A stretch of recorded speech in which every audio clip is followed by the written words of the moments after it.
WJBW is made possible by sausage. Stick one in your mouth. Hey, all you racists out there, you should not be listening to our show because we do not like you. JB Retro. Next. Bob Leamy is the one guy that I know that has a drill bit big enough to do a big, nice, glory hole at any truck stop he goes to. You're very silly. You know that.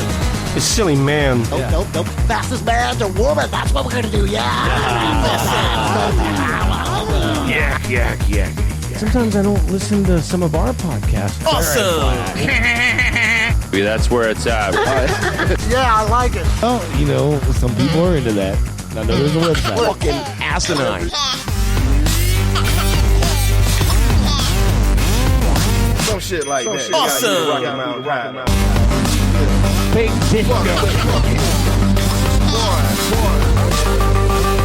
Everybody get right my ride.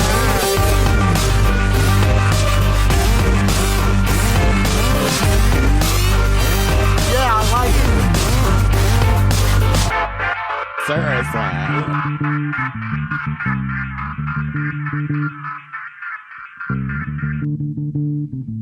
You know what time it is. It's the JB Rev show time. Oh, yeah. I am JB Webb. I'm the Reverend over there. Thank you. Glorious intro. This week, special in-studio guest, Greg Reinel. Very special. Right now. And motherfucking local legend. Greg that guy Reinel. really is. Right now. That's there right. You go. And he's been in a bunch of great Orlando bands. We're going to talk about that. He's also an incredible artist. Yeah, he is. Just phenomenal, the work that comes out of this man. Dude, I've had a poster of music his and art on my wall for the past, oh, really? 15 years, yeah. No, I didn't know that. It's a true story. Yeah, he did the Bloody Jug Van poster. You might remember that a few years ago as well. The one I've got is called Cherry Spoiler. He got a Cherry Spoiler. Which we'll talk about that Very later. cool. It's one of the All many right. bands that Greg has been in. We're going to get to him. I think we will have a special surprise call about 8 o'clock hour. We'll see. Burger related, potentially. And what's next?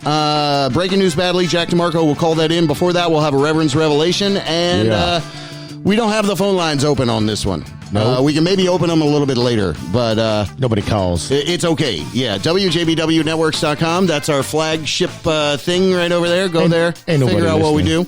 The Reverend, you started doing a new thing with Ear Theater, didn't you? I did. I started a whole new series for them. Yeah. Oh, so tell us real quick about that. Well, It's called the E-Stablishment or the Ear Establishment? Yeah, it is. That's cool. Okay. So it's a new series. It's more, because they're known for more housey kind of stuff. They're trying to maybe jump in another pocket or something. Yeah, well, not necessarily jump in another pocket. Okay. I mean, I don't even know what that means. I think it's Jumping good. in someone Like else's pocket. just jump in another lane. Jump in someone else's train kind of thing? Yeah. Like However, The Cure? I don't know how you want to take it, buddy, but Well, Anyway, I'll tell you this. okay. They're opening their horizons. Let's put it that way. okay, that's a good way to say it. Thanks. Yeah. So, they started this new thing, and it's called Episode. I'm episode 1. It's the Establishment episode. It's called episode 1. But I'm the one starting Okay. the series off. Yeah, that's awesome. Yeah. Congrats. And they've been wanting to do it for the past 3 or 4 months, and have really been on me for it. And I just couldn't get the levels You're in right. high demand. And yeah, these days, the Reverend out there. so let me finish. Can I? Yeah. Okay. Thanks, buddy. So, you brought it up. So now that I'm looking at it, let me talk about it. This is I'm kind of excited about this too, That's actually. awesome. Okay. Because it is a new series. They've got I don't know how many episodes they have on the Ear Theater. Right. I think they're in the 200s, and it's all the really, really good DJs. So it's an honor to be able to start this off for them. And actually, let me pull it up can I read this what they wrote, because it's pretty cool. Yes, sir. Let's do that. I want to get a track queued up here because our in-studio guest is remarkable. Yeah, absolutely. And we're going to talk about that in a minute. But okay, so Ear Theater, they're starting something new. It's called The Establishment. Right. You're trying to read the description. Yep.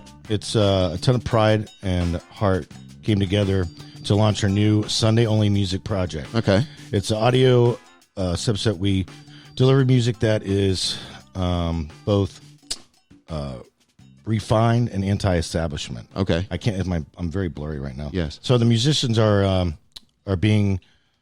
Oh man, Here, once you read it. Okay, we're on to the next song. I can't see, so read that because it's pretty cool, man. I'm pretty excited about this.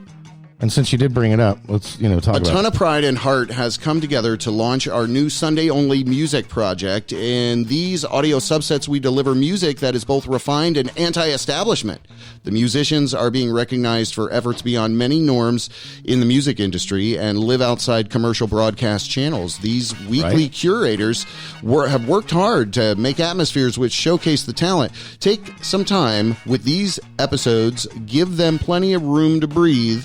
Yeah. Over time, we hope you find tons of collectibles and artists that are brand new to your ears. Jerry is a perfect captain to launch this series, a.k.a. the Reverend. I put that in there. All right. But JB Webb is much better looking than the Reverend. We are equally proud to have him launch this ship. So kudos to you. Yeah. So and I'm obviously Air Theater is one of our sponsors. Well, yeah, we talked about them from the very beginning. That's why I'm glad you brought it up. Why I brought it up. And anyway, the first thing we talked about. So thank you. You are welcome, sir. All right, buddy. So then, also talking about music, our in-studio guest, Greg, is going to be with us in a minute here. So hold on. Awesome. I got a message.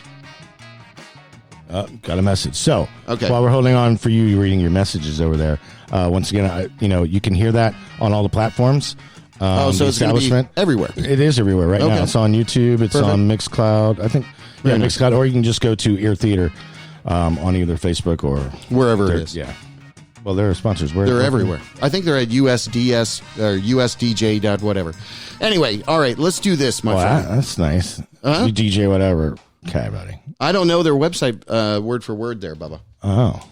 Well, they're sponsor bars. Maybe we should learn that. I don't know it either. That's why I pre-recorded it. Yeah. All right. Nice. Hold on. What you got? Hold on. Okay. I just want to make sure we got stuff. Yeah, you got Let me stuff? go. Yeah. Let me go do this. We're going to take a quick break. Bust away. But it's for the purpose of playing you a track from Nutrijet. Yeah. Which we're going to get into a great, Old healthy school conversation with Greg here in a little bit.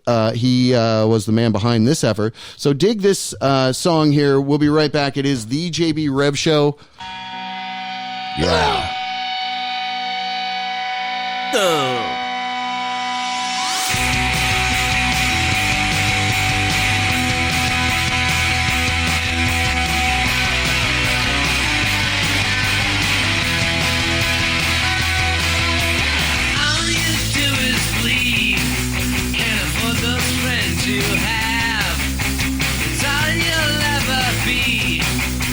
Shine you up so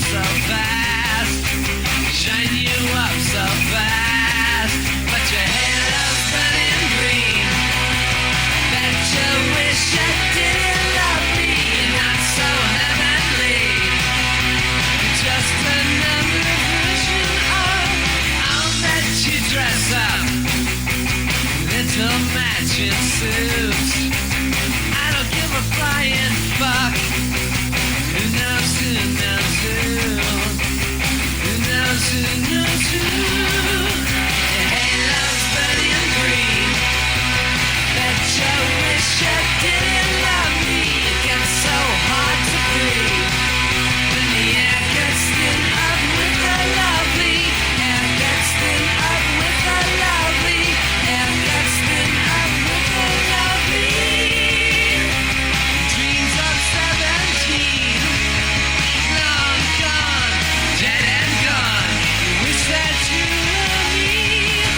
WJBW, Orlando, Florida. The first quasi-radio web show. Awesome. Yeah, hey. Yeah, man. All right, It's there JB it is. Rev Show. Welcome back. Who's that? Remarkable. That was Nutrijet. I know, right? That's That was like 1998, 99. Greg Reinel Yeah. in the room That's right. with us. What's up, brother man? Hey, are you there? I think I've there you been are. here, what? Oh, it's perfect. 30 minutes, and Yeah, you've you've been- already got me blitzed. Yeah. Oh, I'm so sorry. We wanted to make sure you were all good and jacked up That's before we okay. talk to you. I can deal You with are a it. fucking rock star, man. There's no doubt about it. You're also a phenomenal artist, and we are so honored to give you our very first Lord of Orlando special no. local legend edition. Hold on. Is it coming? There it is. So now I'd be like Lord Reinel of Castleberry. Lord Reinel. That's right. Lord Reinel. We dub you Lord Reinel. but Local legend Greg Reinel. Screaming Iguanas of Love. Nutrijet. Tremlords, I think is even with playing now. Cherry spoiler. He was just at this huge epic event at Will's where they did a penetration event dedicated to the Stooges. But besides that, his art is remarkable. We're so honored and privileged to have you in studio, brother man. Thank you again for doing this. We appreciate you. You know, we always love to peel it back, go back as far as you want, kind of starting points. You know, and Not that maybe, far. well, I mean, just because you're both, you know, art and music is what I'm curious about. So both of those kind of parallel, you know, to each other in your youth, or kind of peel us back. How'd you start to get involved with art and music? Was it both at the same time at a young age? Well, I was always just a self-taught natural artist. I never was schooled or anything. I was always drawing. So It was just- that was like breathing to me. Right. But music came a little bit later, you know. How much I always later? loved music, but Can you read music? no, I can't read. Okay. I'm self-taught there. Okay. Okay. I wanted to I became a musician because I wanted to write songs. I got a question about that, Greg, because I know quite a few very successful musicians, and they're really good, but they can't read music. How is it? You just go in and just play it for what you're feeling, you know? And I mean, how do you like coordinate? I mean, that it must be tough to put together like something like, you know, okay, you know what I'm saying? Like Structure a song. yeah, Well, exactly. it's- Yeah. Is that difficult I for you? Only for myself. I would just hear melodies, but Okay. I couldn't play an instrument well enough to, you know, get those ideas. So initially I was going to learn piano. Okay. And there was just, you know, the typical story, old guitar my parents bought me that I threw in the closet and didn't give a crap about. And I just broke it out so I could start learning something to write songs. The idea wasn't to become like a rock god guitar player. Right. My favorite bands, my favorite guitarists played a lot of rhythm. So I just wanted to learn something so I could write songs initially. Right. Okay. And, you know, it was... This would be like the late 70s, you know, the punk thing was just happening. Right. And How old were you? back in the late 70s, like Like, I mean, 13, Okay. Right on. around that time. And I just, you know, I had a friend who played guitar and he was really good, which at that time to me, he was a god. Right. 'Cause I didn't know anybody who played guitar. So I would go over to his place with my guitar and he taught me like rudimentary, you know, the bar chords and stuff and like Ramones type stuff. And we just started The playing together. Easy, like, you know, because that stuff is super easy, but it's got so much like that angst and like. It depends. I mean, it came naturally to me, but I, you know, Right. but I was never what I consider myself for a long time a good guitar player. I just wanted to have a vehicle to write. Again, it was about writing songs and singing to me. Okay. You know, That's So fascinating. you primarily want to be, or so- you wanted to be the singer, the front man. actually, not in the beginning. I wanted to write it, but I didn't even know if I could sing. But I started when I first moved down here, which was 1983. I met a guy named Casey Chaos. I love that name. Casey in- Chaos. Yeah, in Melbourne, Florida, and who is now in a very successful, great rock band, Amen. Okay. Well, I met him, and, you know, I was the only punk rock kid around in Melbourne then that, you know, he could As a Melbourne, identify Florida, with. Yeah. for people in case they... So I started hanging out there, and he had a band, and he adopted me on guitar, and I could just really hardly play the damn thing. It was just bar chords. Right. And so, trial by fire, thrown into the... just said go. We were garage doing all band these edition. crazy gigs from Gainesville down to Miami in the 80s. And one minute I started playing guitar in my bedroom, and the next minute I'm on a stage and people are just slamming, and it's crazy. Well, I mean, and at that time too, to put some color around it, being able to have the expression, the freedom of the expression, was kind of like what kids experience today with having the internet. Right. If you didn't, kind of have your own deal. It wasn't even really about it. To me, it was about excitement and traveling and women and getting girls. Yeah, but I mean, the voice of what you were saying. Yeah. But, what were some of your songs? Do you remember them back then? Oh, God, no. Some of them I don't want to remember. They're terrible. Eat My Canary. It was usually somebody else writing. I hadn't really got into where I felt I could write, good songs yet. That didn't come till a bit later. Well, you're a pretty enigmatic performer, so this was kind of maybe the formation of You spend a going. lifetime, playing dive bars to big stages or whatever. It's just you don't think about it. But I still get butterflies whenever I do anything, and I like that. I like that energy. Even the other night, at the penetration gig, it was still, it's the chance. You just don't know if it's going to go great or something's going to go wrong and it's all going to go to hell. Well, because it's a total, unleashing of kind of chaos to a degree, right? Or a little bit of organized chaos. So it's controlled chaos, and I always felt that like the best rock and roll was always not really just wild, but it's almost like it's being just barely contained. Yeah, right. Right. Just could like brim the Sex over Pistols, any minute. The Sex Pistols, that album. You're right. Deserved all the hype it got. It's just barely contained. It's just bursting. And that's always been the best kind of rock and roll to me. I agree. From the Stooges to the MC5, whatever, Hendrix. Totally. Talking with Greg Reinel, sorry. I was going to say too, man, you were, whole growing up here in Orlando. Where were you from originally? You were born in... didn't grow up here. Okay. I was born in Bradenton, on okay, the other coast, but we traveled. My dad worked, he's an engineer. Okay. Right. Worked for Northrop. He worked on the SR-71 Blackbird. Oh, damn. He's a design engineer. And, that's awesome. So we'd lived somewhere 6 months to a year. And we'd move. Yeah. And I got used to that. And, when you're a kid, right about the time you start getting bored in some place or making... The minute I made friends is when we'd bowl. Yeah. So, you were used to being kind of Teflon to a degree. Okay. Used to traveling. Yeah. Definitely. And so I'm from all over the place. There's really no one... I guess that's why I've been able to live so many places comfortably because. But you were born here in Florida. Yeah, born in Bradenton, lived all over here, lived in the Carolinas. We lived in Baltimore. Yeah. And then the first place we really settled was suburb of Chicago, Lincoln Hills, Algonquin area. That's pretty rough. Yeah. Can be rough. The Carpentersville could be. There could be some rough areas, but. That was the first place we settled down. And so that must have been, what, in the 80s or? Let's see.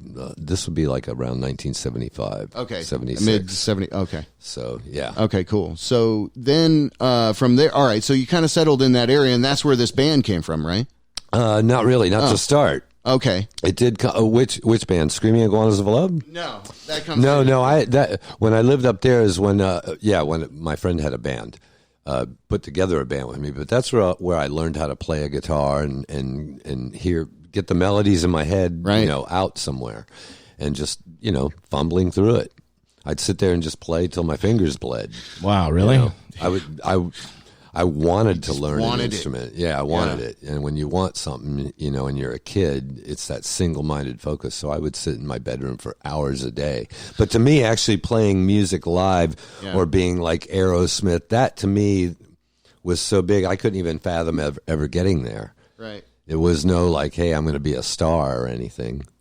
That's awesome. Because, I mean, Dude, you have such a, I mean, your charisma, and I mean, you're like the most awesome frontman ever, you know?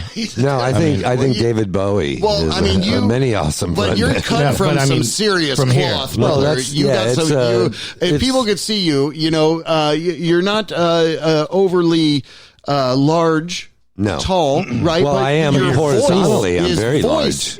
On stage you are very large. I know, but your voice is like so deep and booming. It's glorious. Yeah. People expect somebody a bit larger. Well, that's what I'm saying is like you are kind of this whole, you know, moving with Tom York kind of fucking guy.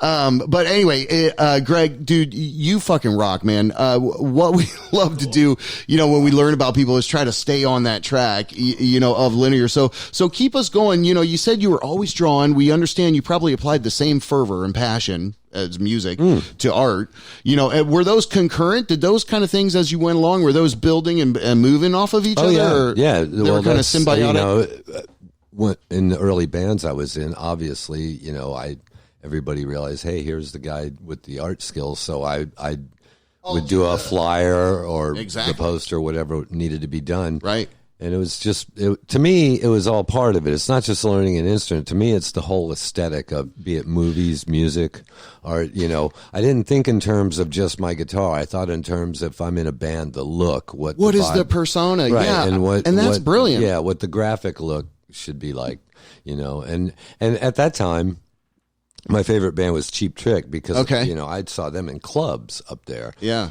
And when you would drive around the toll booths where you threw the money in, they would have Cheap Trick stickers. Now today, that's standard stuff. But back then, to see a band that was marked, you know, doing their own T-shirts and stickers, that was a big thing. And so I looked at it all like that, a very aesthetic. I think that's smart though, because I don't know if you can't see it that way.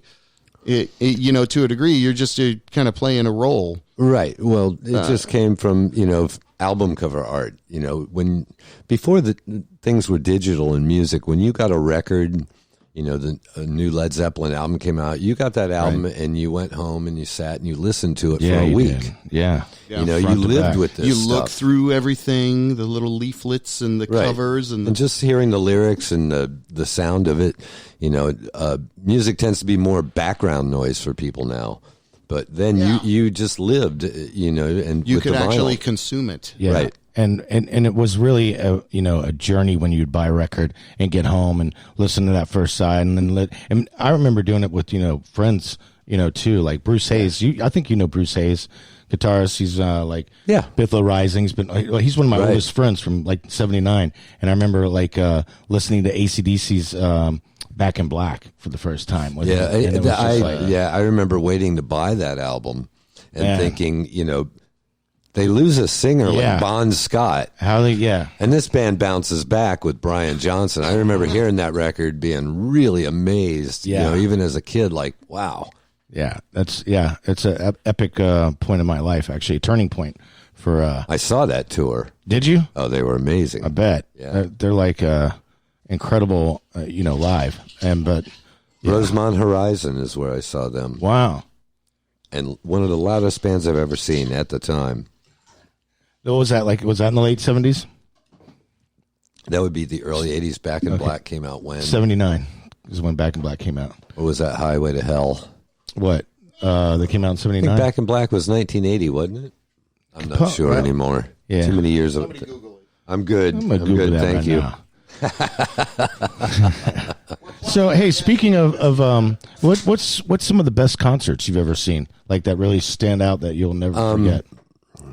A lot. One is seeing the Sex Pistols on their reunion tour in 1996. Wow. In Chicago at the Aragon Ballroom, and just remember being amazed at how great they sounded and how powerful they sounded. Really? You know? Yeah. Wow. That's pretty impressive. Yeah. Where did you see them at? You remember?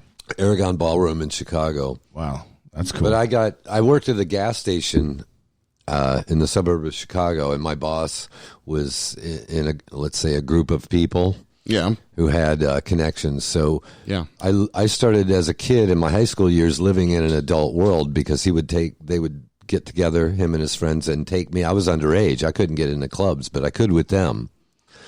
And as a result, I saw a lot of great bands that way. I saw Roxy Music, Graham Parker, and the Rumor. So that really formed a lot of, learning to play guitar at the time. Those were seeing these great new bands that I'd never been, exposed to. When you saw Roxy Music, was Brian Eno with them then? No, this wasn't. Okay. This was the early '80s. So, yeah. Wow, talking with Greg Reinel.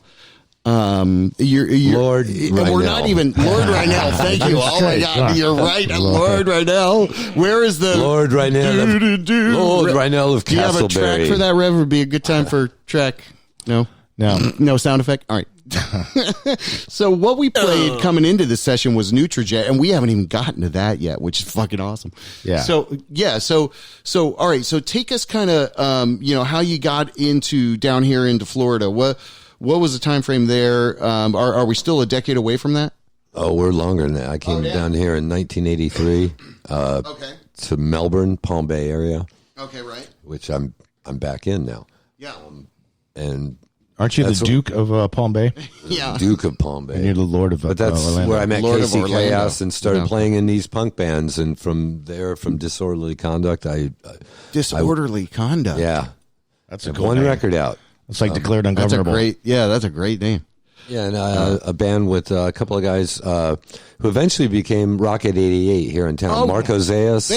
Chuck Zayas, Mike Bales, right. I was in a band with Mark Zayas. Mike was in studio here. Right. Yep. John Archibald, and we had a band called the Jaded Bovines. Okay. The Jaded Bovines. Yeah. The Jaded Bovines? Very early Cocoa, Florida punk.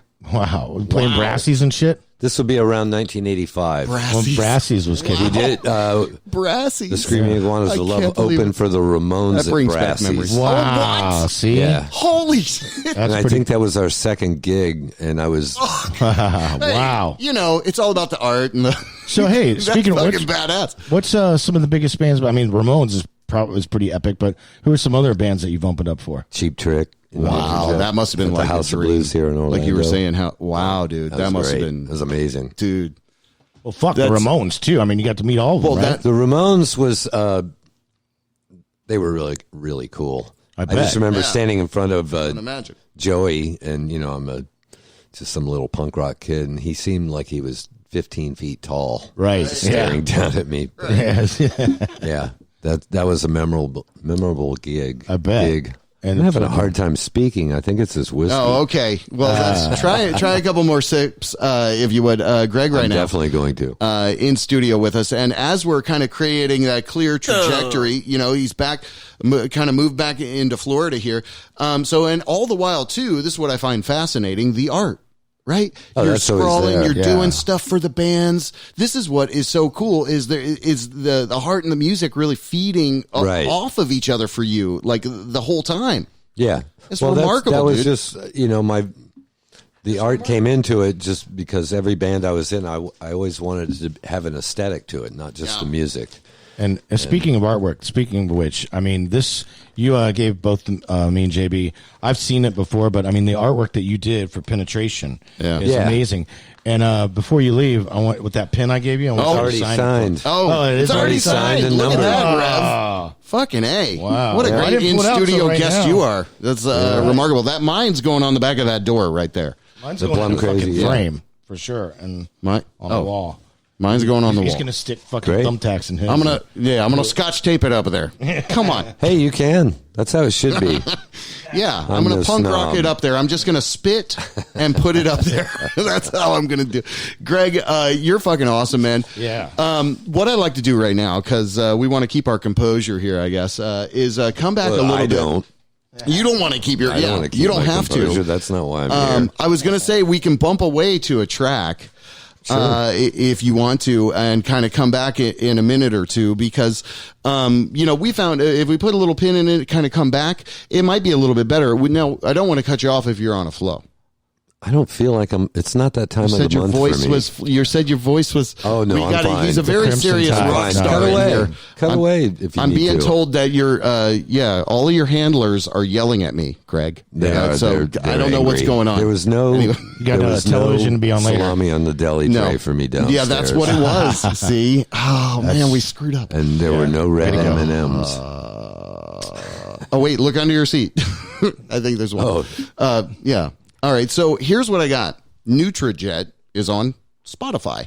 This was a band you were in, which when they're not paying me for that. Kind of come back. Look into that. Well, we can kind of come back and kind of come into the Orlando band kind of era a little bit with your trajectory. Well, didn't you have from the PRK, the 40th, the I do. I have Screaming Iguanas of Love as well. Which one is chronologically better for the story we're telling? I think the Iguanas, a track from the Iguanas would be good. Okay, let's do that then. Good call, Rev. All right. So I've got. So let's talk about the recording of this and where you did this and how.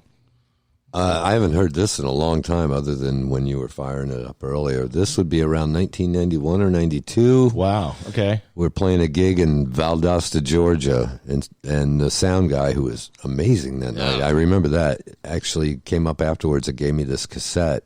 Wow. And he did a wonderful job, and I'm glad he did, because it ended up on that 40th CD. Yeah, the WPRK 40th compilation. And I haven't heard this in like Which I was years. blown away, dude, when my friend gave me that, and he was like, I don't know if you know some people on this. And I'm like, you're fucking the guy I'm interviewing on Tuesday is fucking on this CD. Wow. Anyway, You're that's like, how holy life shit. works. Cool. Yeah, so let's roll into this. It is the JB Rev Show. We'll be right back. This is Screaming Iguanas of Love. 91.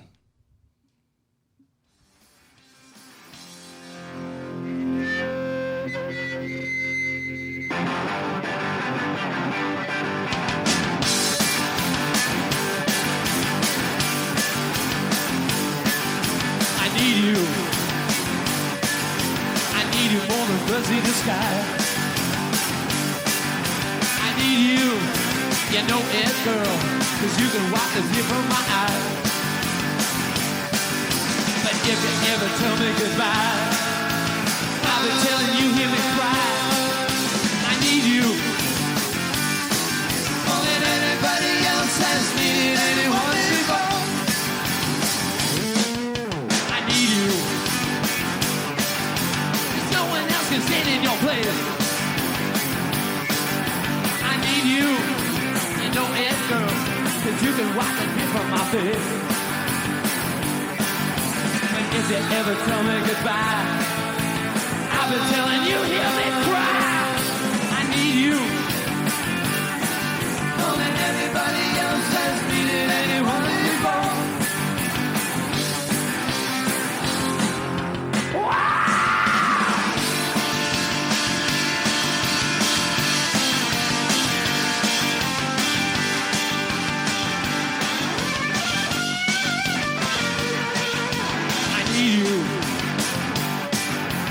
No one else can stand in your place. I need you, you know it, girl, 'cause you can get the tear from my face. But if you ever tell me goodbye, I'll be telling you, hear me cry. I need you more than anybody else has needed anyone before. More than anybody else has needed anyone. I need you. I need you.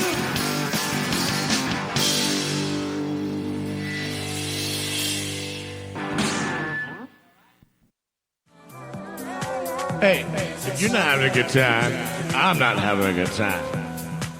So why the fuck you listening? Get the fuck off my channel.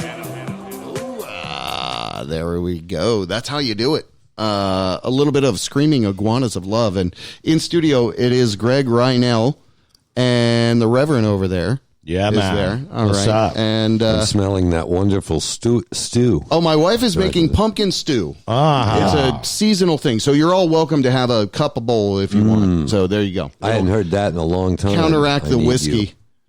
Yeah, so that song, man, that was fucking great. Screaming Iguanas of Love, #1, great fucking band name. I don't know why. I don't know why, but I don't know how we came up with it. How did you don't know how you came up with it? We just wanted something stupid, and we got it. Well, at least you didn't call yourself slightly stupid. It always ends up on those, craziest band names of all time lists. On the internet. That's cool. That's our lasting legacy. It definitely sounds like it was a one-hitter wonder. Right. You're smoking a one-hitter. Yeah, you made that wonder. shit up. Yeah. A no-hit wonder. But I ended up in Orlando after that. Okay, cool. So, in 1994, moved over here, and God, there's just too much to cover in the time we have, but ended up in a band called Nutrijet, which became an accidental power duo just because we couldn't find a bass player that worked. And so I rigged some amps together and with a bass amp and had this just wall of amps, and it was a fucking brilliant. And you were playing the guitar and bass, or like pretty much at the same time. It was like, but we didn't know about bands like the White Stripes or any of that. Right. To me, it was just we did it because we didn't have a bass player at a rehearsal, so I rigged it that way so we could just rehearse some songs without a bass player, and we ended up liking it and said, "Why don't we just play this way? This sounds cool." Nice. There was no thought put into it like we're going to be this duo. It happened by an accident.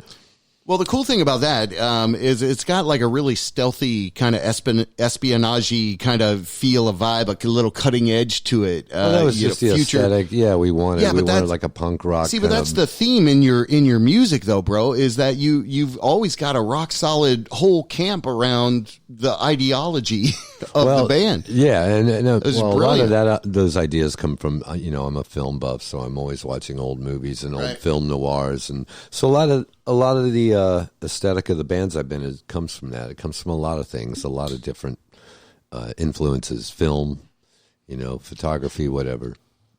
Man, just looking at these pictures that Jim Leatherman took of you, I mean, you were like Jim Leatherman is an amazing. We're trying to get him in here. One of Orlando's great friend of mine. Jim Leatherman. Message me back. He's very introverted. Yeah, and he doesn't. Not really. I know Jim. Well, I know Jim too. We'll get some Has a whiskey in him. wicked sense of humor. I've known Jim for like 30 years, and I love Jim. Like amazing guy. Come on, but he's very shy. Come on, Jim. If he doesn't know you, calling you out, Jim. And he's but dude, the pictures are iconic. Yeah, fucking iconic, dude. I mean, do you like practice in the mirror? Because these fucking I've never done that. How do you get those abs, bro? No, dude. I mean, his facial expressions are just fucking iconic. Yeah. I mean, they're like, you want to talk, they're like Bowie-esque. I don't know. My facial feel expressions are quite as iconic as like someone like Nina Hartley. Well, I mean, we're just saying here in Orlando with this recent event, did you kind of feel anything like, I know, dude, did you feel anything like a conveyance, a transfer? Did you feel some fucking I was just happy with that? That gig, there was a lot of people I hadn't seen, in like 10 years, and just being at Will's and doing that show and seeing all those people and seeing people I haven't seen. Who were some of the other people that were in the band with you? Yeah, okay, Chuck. Got to see Vaughn Balick over here. Yeah, Vaughn. Carol, just old friends from from the old, I guess the older. Well, there were some musicians though. I mean, too. A lot of musicians. Yeah, right. Yeah. So it was just the happiness of the night. I was just enjoying that. You were just, and people are having a great time. Right. Anyway, well, people can go check you out. Now, the best thing is the cool thing is that we want to push them to ReinelArt.com. Yeah. But that's the actual site. ReinelArt.com. Reinel Art. So let's talk it's about not really the transition. set up for phones yet, but I need. No, yeah, you can take messages and stuff. He's on social. No, I mean to look at on phones. My website. Oh. But you can still see it. You can go there. What's your Facebook? Isn't that your handle everywhere? Yeah, Reinel Art. Reinel Art. Greg Reinel on Facebook. Perfect. Right on. And you can Google me. I'm not exactly hiding. So let's talk about how you started getting into like doing posters for bands and whatnot. Well, I guess in 2003, Nutrijet, we had gotten back from doing a tour in the UK, and my drummer, Jeff Wood, collapsed. Oh. And found out he had a brain tumor. Oh. Wow. So that stopped us in our tracks. Yeah. And I had to do something. Jeff Wood was my best friend for many years, and just an amazing drummer, an incredible drummer. And when you lose somebody like that, and the band is, we had it sounds cliche, but that chemistry. Right. No, you just don't replace somebody like that. Right. So I decided I wanted to do something else, and I'd been doing posters for my bands for a long time, and I noticed that people were collecting them, and I thought I'd make a go at doing rock posters because I was into guys then, like rock poster artists, like Frank Kozik. Okay, right. And First band I did here was Supergrass. Okay. At the Social. And I did a poster for that, a silkscreen poster. For who, Jim Faraday?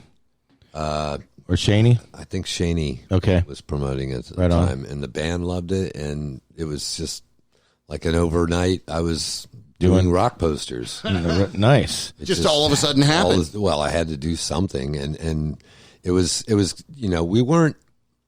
we made a living with the band, right? But we weren't rich from it, but we could make a living as musicians. So I needed to do something besides music, right. and I just fell into that. And with that first poster, I went over to House of Blues. Okay. In Orlando. And at the time, Chuck Dinkins. Oh, no, Chuck. Yeah. Chuck Dinkins and Heather Fritz. Okay. Were in the promotions department. Right, that's right. And Mike Feinberg was in back then, right? Yeah. And I talked to them. I said, I want to do a series of posters for the House of Blues, kind of like the old Fillmore series. Awesome. And they totally got it right away. And I had a guy printing for me, a publisher. And so they started getting permission from the bands coming there. I could pick and choose the bands I wanted to do a poster for. Man, and, were you doing it on a national level too for other House of Blues? Yeah, all over.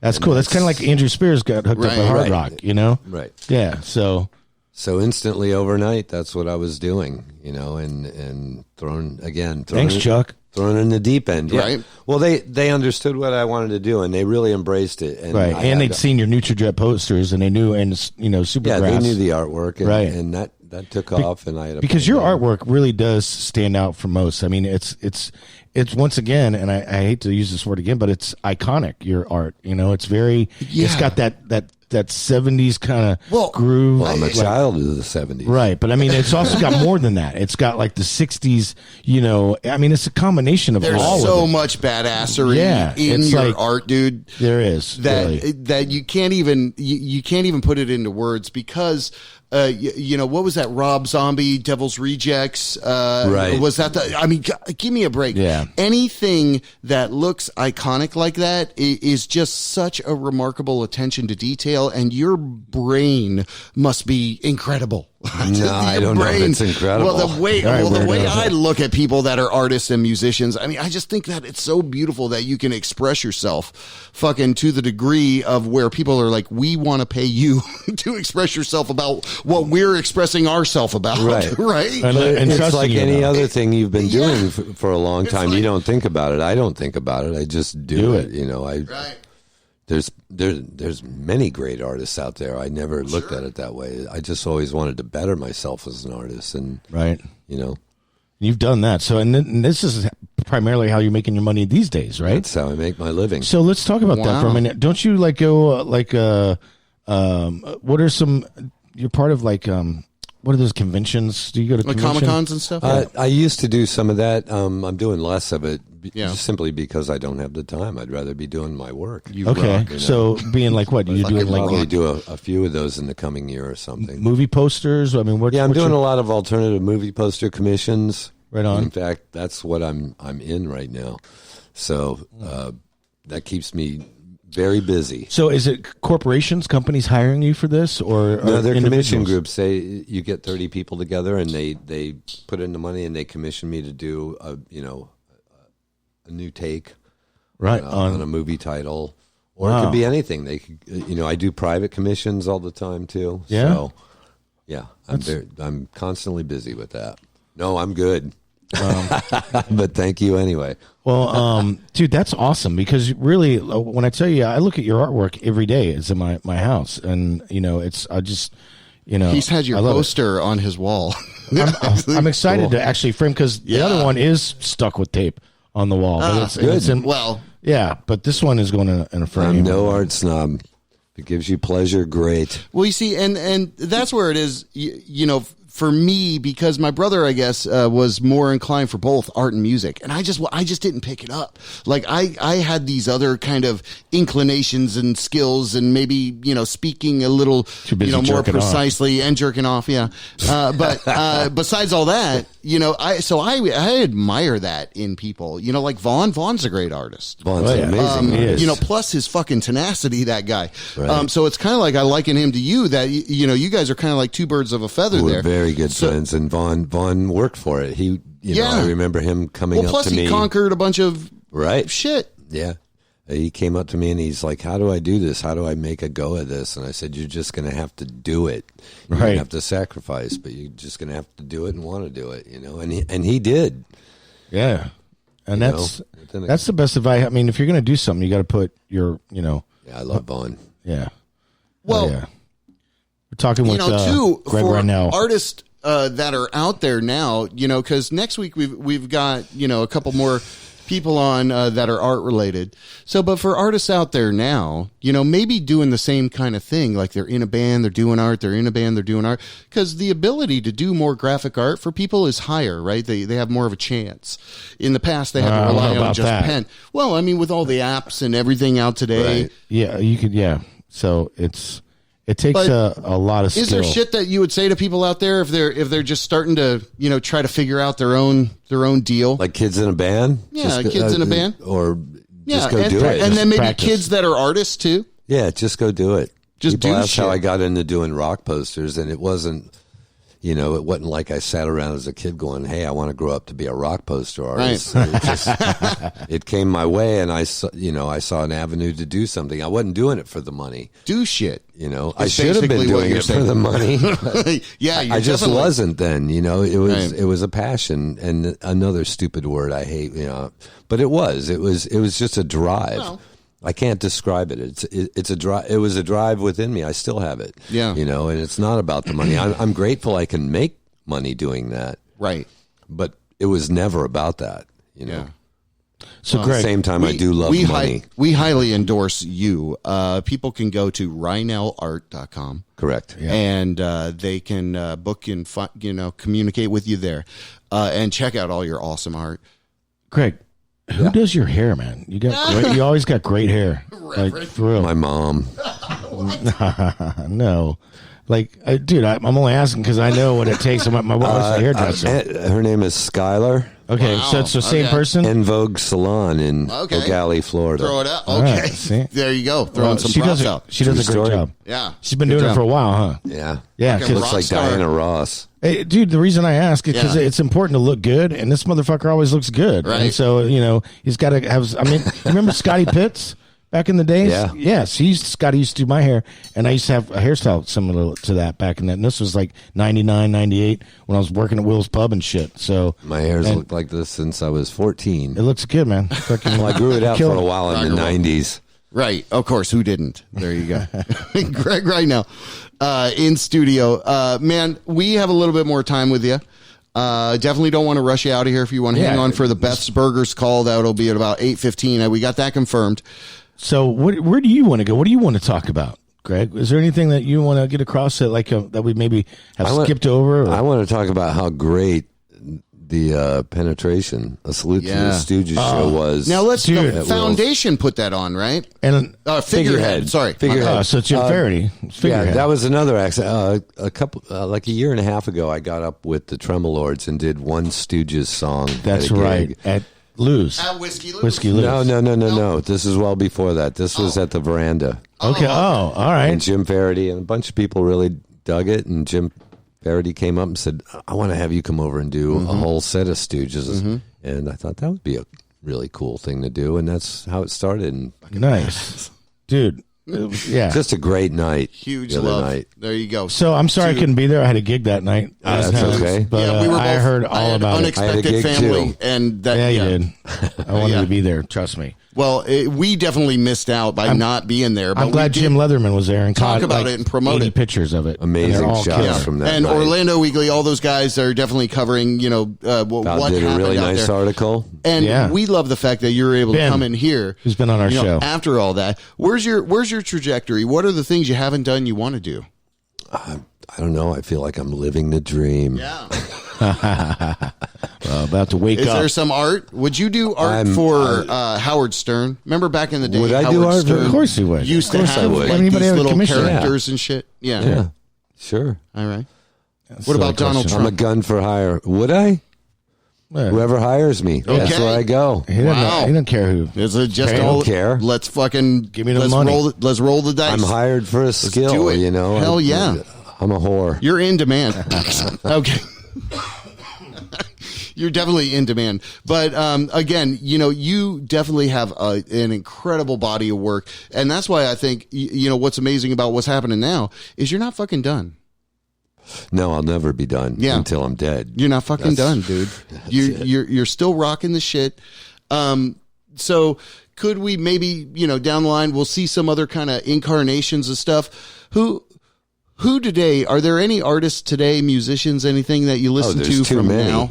You listen to anything from now? Or you listen to all the classic old stuff? Well, depending what your version of now is. Okay. I mean, mine could be the 90s, I listen when I work, I generally listen to film scores. Oh. I like a lot of film score music. A lot of old soul. Interesting. I'm always listening to music when I work or having movies play in the background. Right.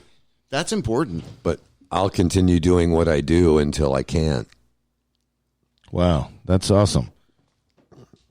So yeah, that's live. That text I just showed you. So man, so you're coming back to Orlando now, right? Is that the plan? I live only 40 minutes out of town here, so there you go. It's easy to get here now. And so do you have like a whole studio set up where you do your? Yeah, I do have a studio. Nice. In the house, and it's where I work. That's awesome. Are you it's where I live?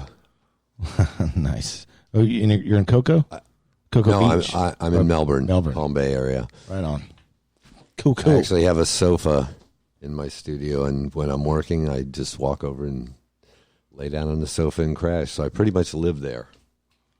Yeah. And I'm definitely living there right now. Right here. Look in the doorway. Look in the door. Hey, let's break for a song. How about that? Well, so we can have some stew. Yeah, some pumpkin all stew. Right, so we're wrapping everything up then, right? Hold on. Oh, we got a call coming. We got a call at about 8:15 here. I think we've covered things well. Yeah, all right. I mean, I asked you if there's anything else you want to talk about. Not really. All right. Stew is taken. I want to talk about pumpkin stew. Okay. So let's pick a long track. So let me do this. I might have to play a couple, but I've got. December Drowning, Nutrijet, yeah. I've got, and then Vicious Intent rolls after that. So you got any stories behind either one of those songs? We can play a couple of these tracks. Because earlier you were saying that, all these songs about growing up here in Orlando. December Drowning is about longing and loss. Vicious Intent is about a spy girl, a femme fatale. Nice. I'm glad I asked that. So check it out. Pretty simple. Keep it simple, stupid. So we're going to be coming back at you. Listen to the JB Rev Show. Greg Reinel's in here. Thanks for having me. Reinel Art. You can find him on Facebook. Reinel Art. Reinel. Reinel. Yeah. Greg Reinel. All right. This is Nutrijet.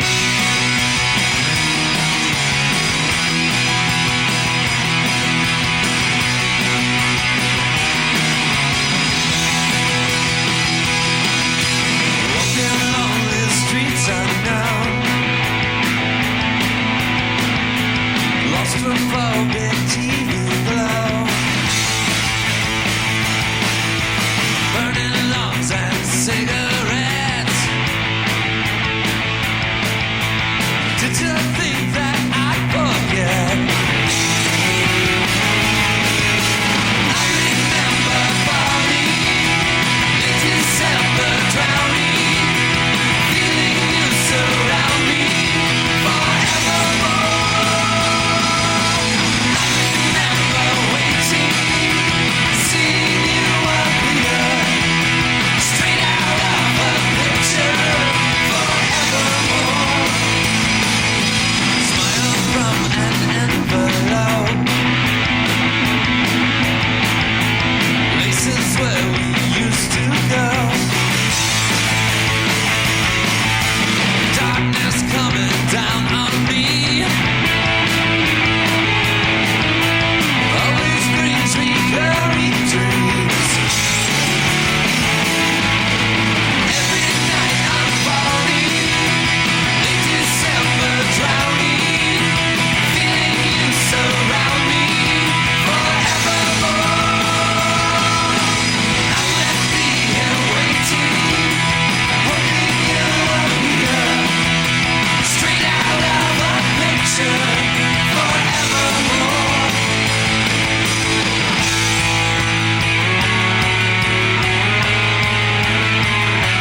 into her pants. The girl with two shadows, a ruthless professional. The mortuary is full. Look out! Pretty little head with vicious intent. Pretty little head with vicious intent. Pretty little head with vicious intent. The darkest side of the brightest girl. Another life in the underworld.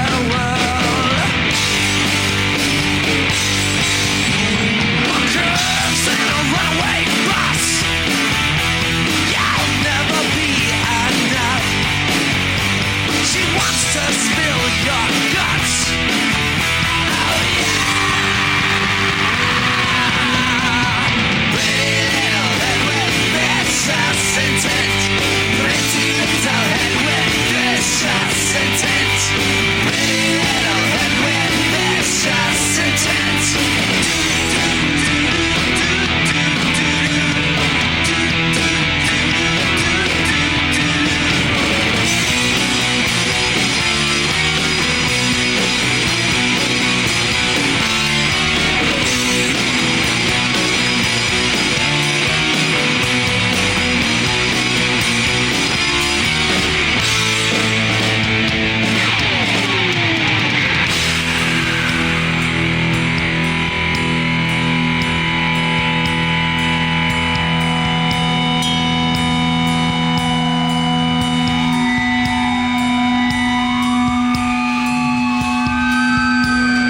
And that's a 6-man roll, just a cover. Another is silent, but hallelujah. You say not one, she says goodbye. She's backing you up to the after. You will not be missed. Shall never be a wife. Good riddance and goodbye. Goodbye. Pretty little head with vicious intent. Pretty little head with vicious intent. Pretty little head with vicious intent. Pretty little head with vicious intent. Pretty little head with vicious intent. Pretty little head with vicious intent.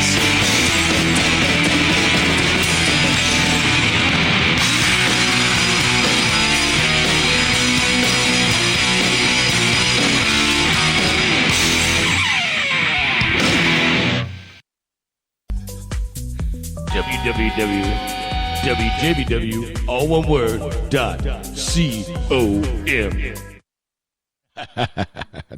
Dude, that always cracks me up. It's the JB Rev Show. I'm the Reverend. Yeah. It's JB. We just had Lord Greg Reinel. Reinel.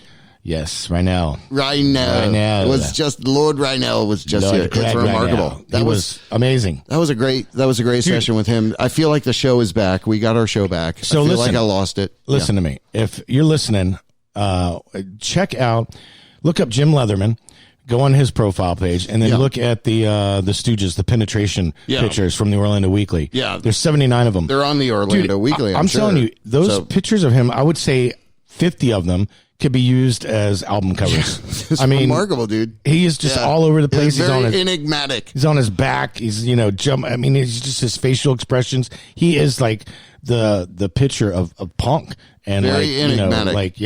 Well, dude, somebody that we were going to talk with a couple weeks ago, and now we're going to be able to talk with them, is getting queued up on the line here. Is this Beth of Beth's Burgers? Burger Bar? It is. Hi, you are. Beth. How are you? It's awesome. Thank you. Great. Hey, this is the Reverend. You're on the JB Rev Show, and we're speaking with Beth from Beth's Burgers. I got to tell you, I was there today at your Lake Mary location. Oh, he went to check you out. Well, no, I'd already been there before. Okay. I knew that we were going to be talking to her. Let's do it. I was hungry, and I was like, "Oh, there's Why one not? close It's to always me." a great excuse. So I went, and I got to tell you, I mean, it's amazing, and I love your staff is really really sweet and cool, and the burger was fantastic. But I liked one of your slogans on the back of one of the girls' shirts was I don't want to screw it up, but it's something like a girl. What's it's something One about, girl does it better than 5 guys. Yeah, there you go. And that's awesome. That's awesome. So we're speaking with Beth. So Beth, thank you so much for being a part of this call. To me, it's like, that we've been trying to set it up, you were legitimately sick the last other week. And so I totally understand, but it is just so great to have you here because I live close to the Edgewood spot, and that's where I go all the time. But was that the original spot for Beth's Burgers, the Edgewood? That was the second one. Downtown was the original. Downtown. That was my baby neighborhood store right there. Okay. All right, cool. Well, we're talking with Beth Steele of Beth's Burgers, and you are a remarkable person just in the simple fact that you really crafted a great brand, just like Greg that we had in here just now. Yeah. And I want to dub you a local legend. Were you born in Orlando, or are you born in Florida? No, I've been here since I was 19. Oh, that's close enough. You've been here longer than 20 years, and that's what you have to be part of the Local Legends Club. You are a local legend. Beth Steele, local legend, without a question of a doubt. Beth's Burgers, Beth's Burger Bar. You may know those as it's an incredible spot. We're going to learn a little bit about the inception of all of that. But thanks so much for joining us. A little bit of fanfare and love for you there. But thank you so much. You're welcome. You guys rock at what you do. You can tell the culture of the restaurant is just remarkable. You go in there, you feel like it's home. Yeah. You can get a beer or some other drinks or wine. stuff, and some of them. Yep. When I was there today, there was like 10 tennis ladies there, all on the outside patio, and I saw like at least 5 bottles of wine go out there. It was awesome. They were having a good time. Perfect. That's what everybody should do. Yeah. There you go.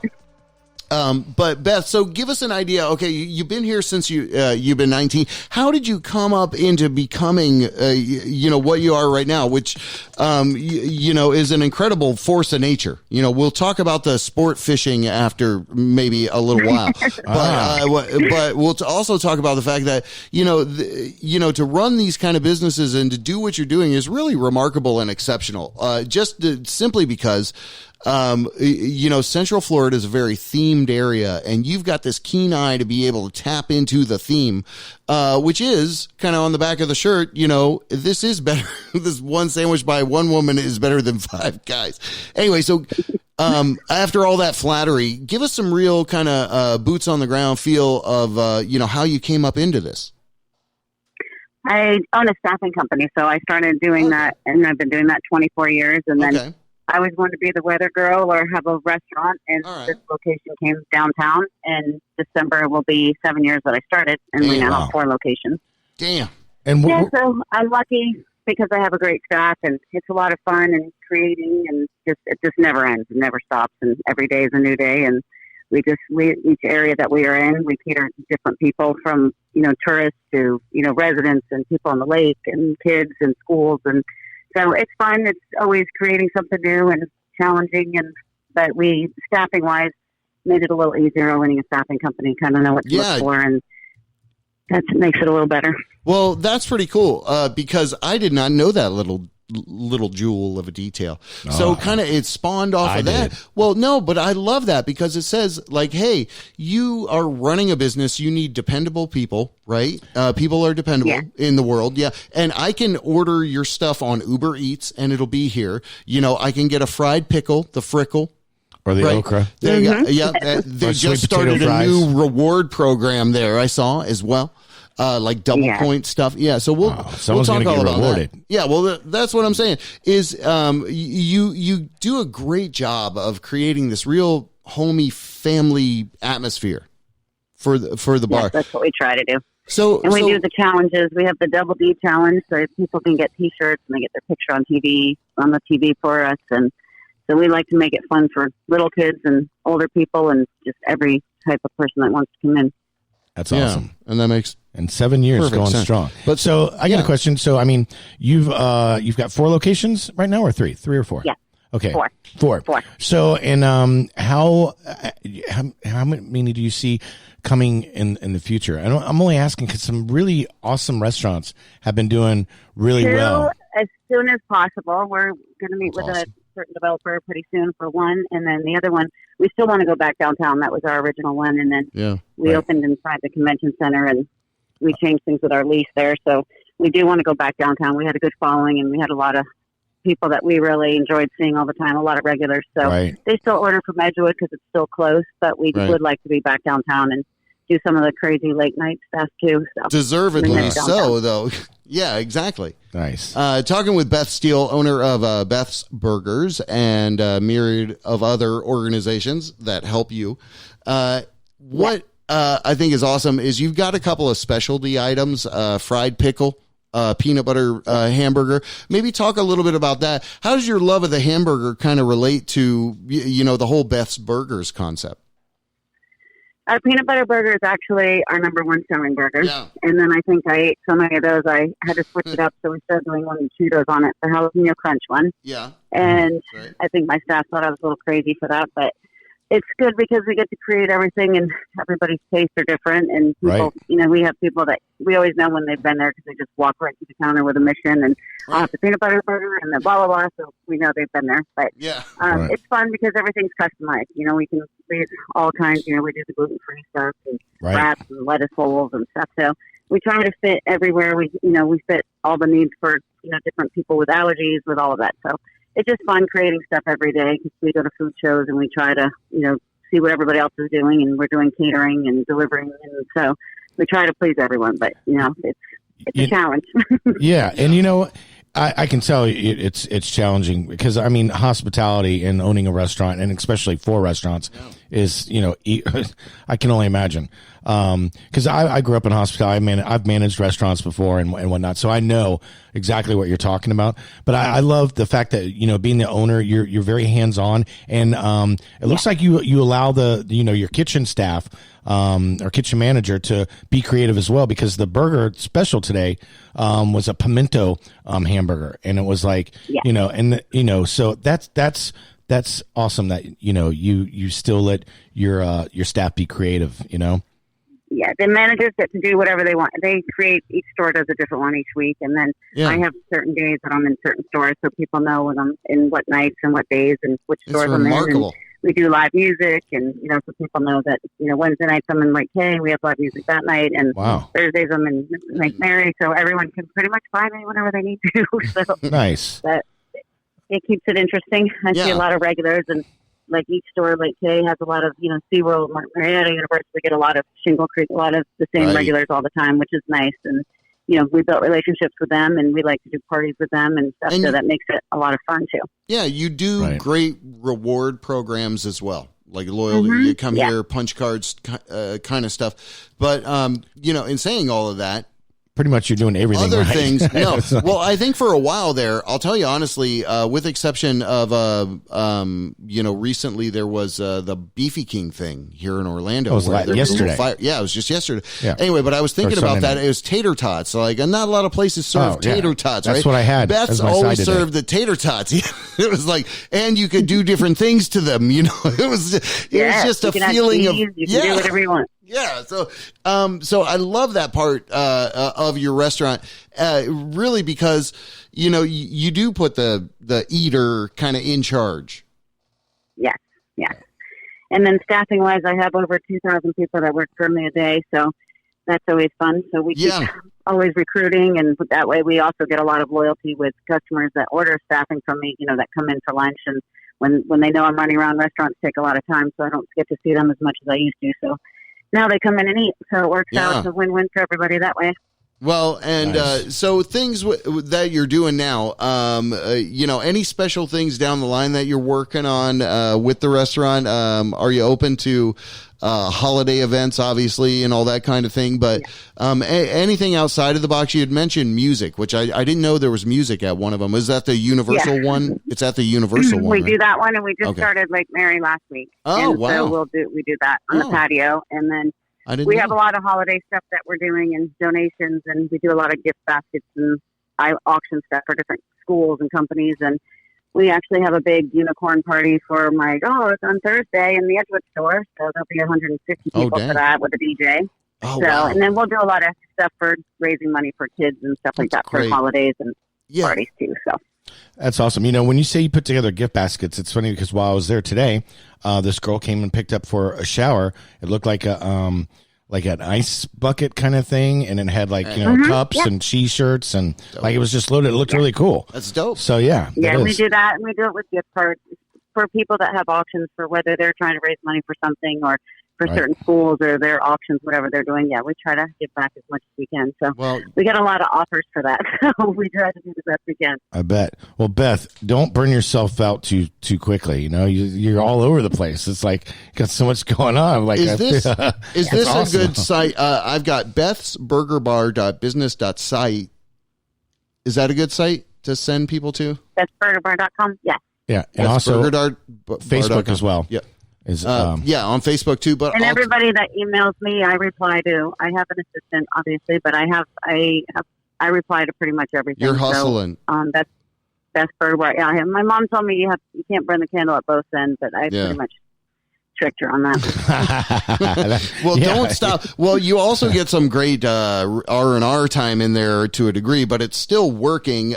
You and I believe boyfriend or husband, I'm not sure, but I've seen pictures of y'all doing incredible catches out in the ocean. They're like big that game keeps me fishing. Sane, I think. Yes, we actually got our record this year, 444 pounds swordfish. What? So we leave Friday after work. And we go to the Keys and fish Saturday and come back Sunday. So awesome. Being on the water keeps you sane, I think. Yeah. So. Yeah. No, and I love that too. Because, that's amazing. Okay. Well, it's because I believe in that thing. If you're looking for something, you're going to find it. That makes sense.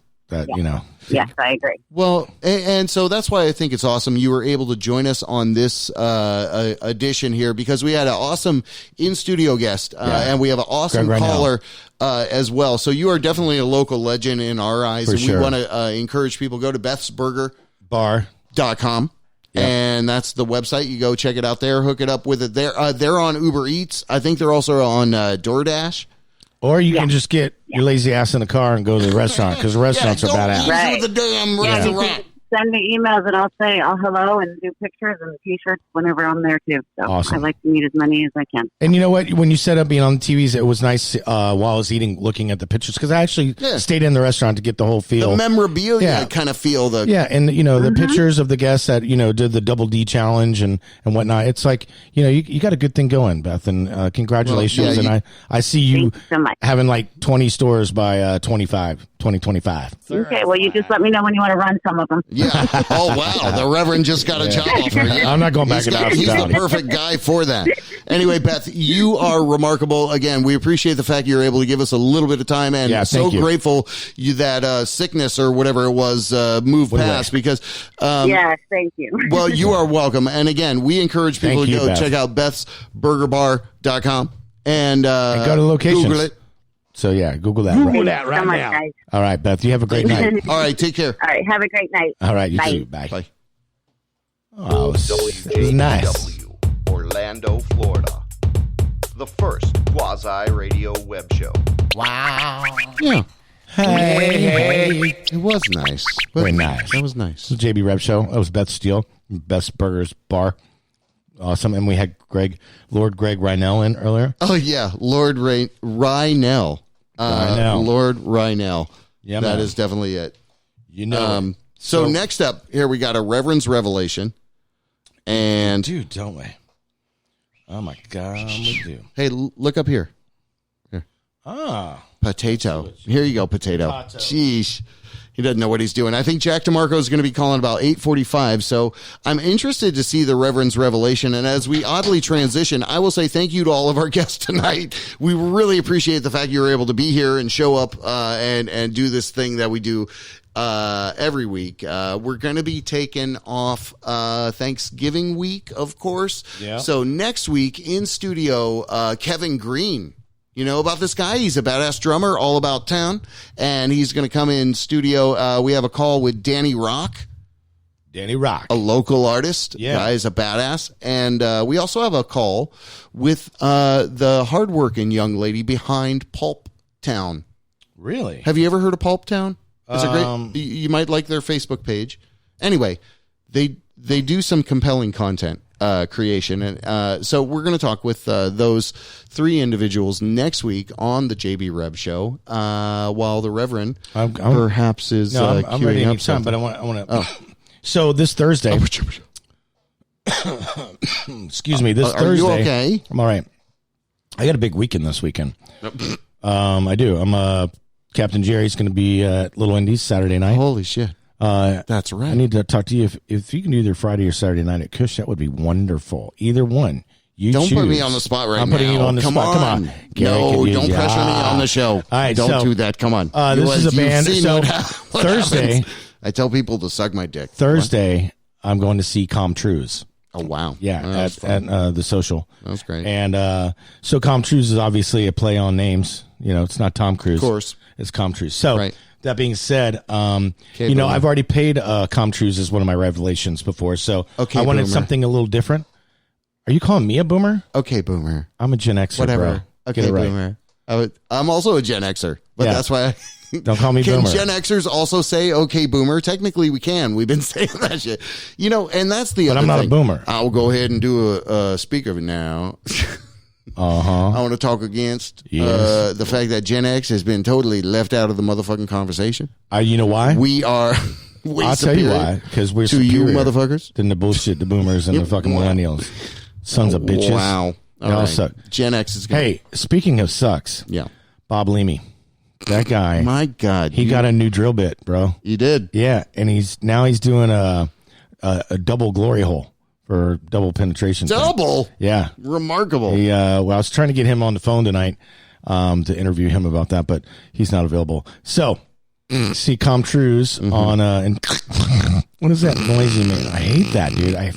It sounds like you snore, like you're, yeah, whenever you That's make that my noise. snore laugh. I know, it's just so like, I hate that, dude. It really irks the shit out of me. It does, doesn't it? Yeah, is that why you do it? Yeah. I only do it in front of you, oddly enough. Well, It's stop like it, dude. Don't do that in front of me any allergic fucking reaction. more, dude. I'm just kidding. Stop it.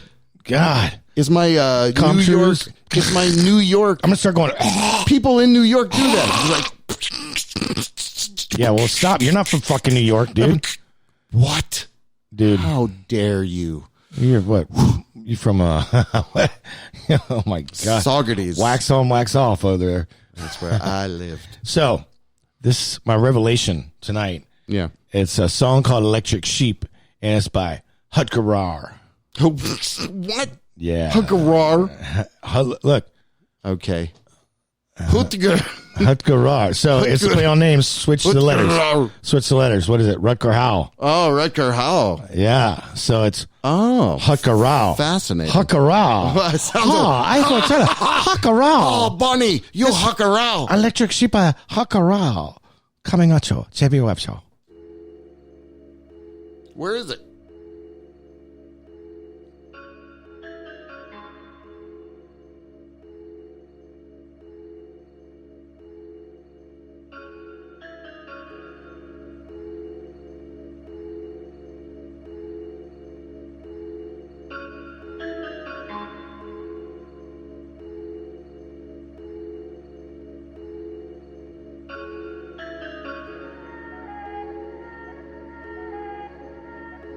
He's a highly trained machine of destruction. He is highly skilled with weapons, but his deadliest weapon is himself.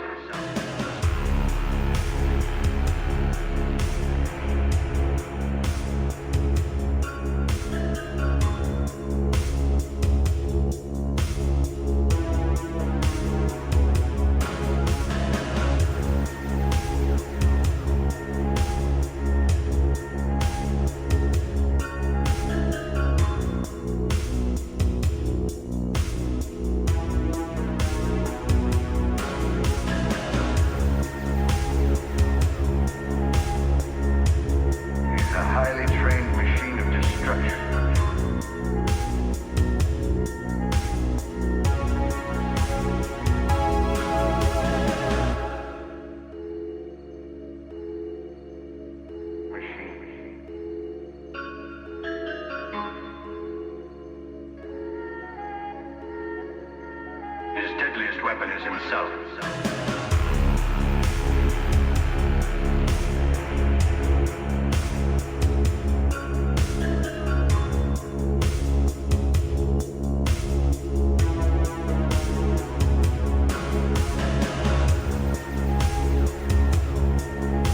He's a highly trained machine of destruction.